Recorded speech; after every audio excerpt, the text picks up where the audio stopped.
Hello, ആദ്യം തന്നെ എല്ലാവരും സേഫായിട്ടിരിക്കുന്നു. നമ്മളിവിടെ സേഫാണ് കേട്ടോ.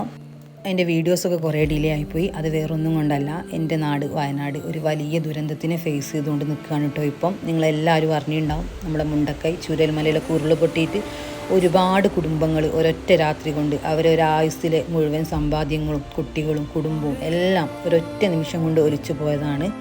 അവരങ്ങനെ ഒരു ദുരന്തത്തിൽ പെട്ട് നിൽക്കുമ്പോൾ നമുക്കിവിടെ വീഡിയോ ചെയ്തും വ്ലോഗ് ചെയ്തൊന്നും എൻജോയ് ചെയ്യാൻ പറ്റുന്ന ഒരു മാനസികാവസ്ഥയിലേ ആയിരുന്നില്ല.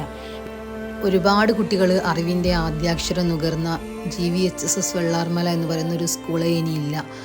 അവിടെ പഠിച്ച ഒരുപാട് കുട്ടികൾ ഇനിയില്ല. അവർക്ക് വേണ്ടി ഇനി നമുക്ക് ആത്മാർത്ഥമായിട്ട് പ്രാർത്ഥിക്കുക, നമ്മളാൽ കഴിയുന്ന ചെറുതോ വലുതോ ആയിട്ടുള്ള സഹായങ്ങളെല്ലാം ചെയ്തു കൊടുക്കുക. പിന്നെ അവരെ ആശ്വസിപ്പിക്കുക, ഒന്നും പറഞ്ഞ് ആശ്വസിപ്പിക്കാനില്ല, എന്നാലും അവരെ കൂടെ നിൽക്കുക. അത് മാത്രമേ ഇനി നമുക്ക് ചെയ്യാനുള്ളൂ. എത്രയും പെട്ടെന്ന് എല്ലാം മറക്കാനും ക്ഷമിക്കാനും ഒക്കെ ഉള്ളൊരു ശക്തി അവരെ മനസ്സിന് പടച്ചോൻ കൊടുക്കട്ടെ. അങ്ങനെ നമുക്ക്